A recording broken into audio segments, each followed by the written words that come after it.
Salam, mən Ceyhun. Bugün sizlərə şəbəkə printeri haqqında məlumat verəcəm və eyni zamanda şəbəkə printerinin quraşdırmasını sizlərə izah edəcəm. Şəbəkə printerləri USB printerlərdən fərqli olaraq birbaşa bir kompüterə deyil, birbaşa olaraq şəbəkəyə qoşulan və həmən şəbəkədəki cihazların istifadə edə bildiyi printerlərdir. Şəbəkə printerinin üstünlükləri çox istifadəçili giriş, yəni eyni vaxtda həm notebookdan, həm masaüstü kompüterdən, həm də smartfonlardan çap vermək mümkündür. Resurslara qənaət. Hər otağa bir printer almaq əvəzinə bir güclü şəbəkə printeri hamı üçün əlçatan edir. Müstəqillik. Printer birbaşa internet kabeli və ya Wi-Fi vasitəsilə şəbəkəyə bağlanır.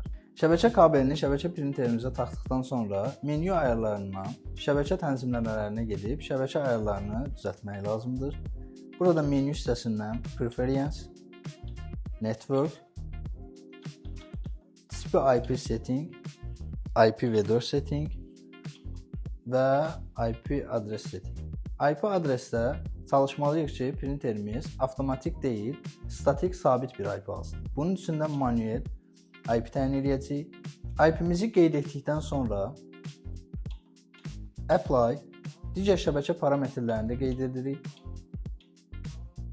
Və bununla da şəbəkə printerimizə IP vermiş olduq, eyni zamanda da şəbəkəyə qoşulmuş olduq.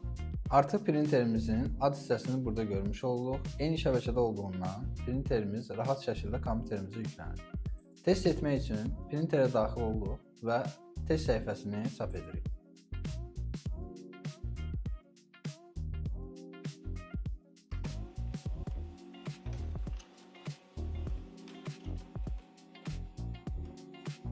Və beləliklə test səhifəsi çap olunur və şəbəkə printeri kompüterimizə quraşdırılmış olur.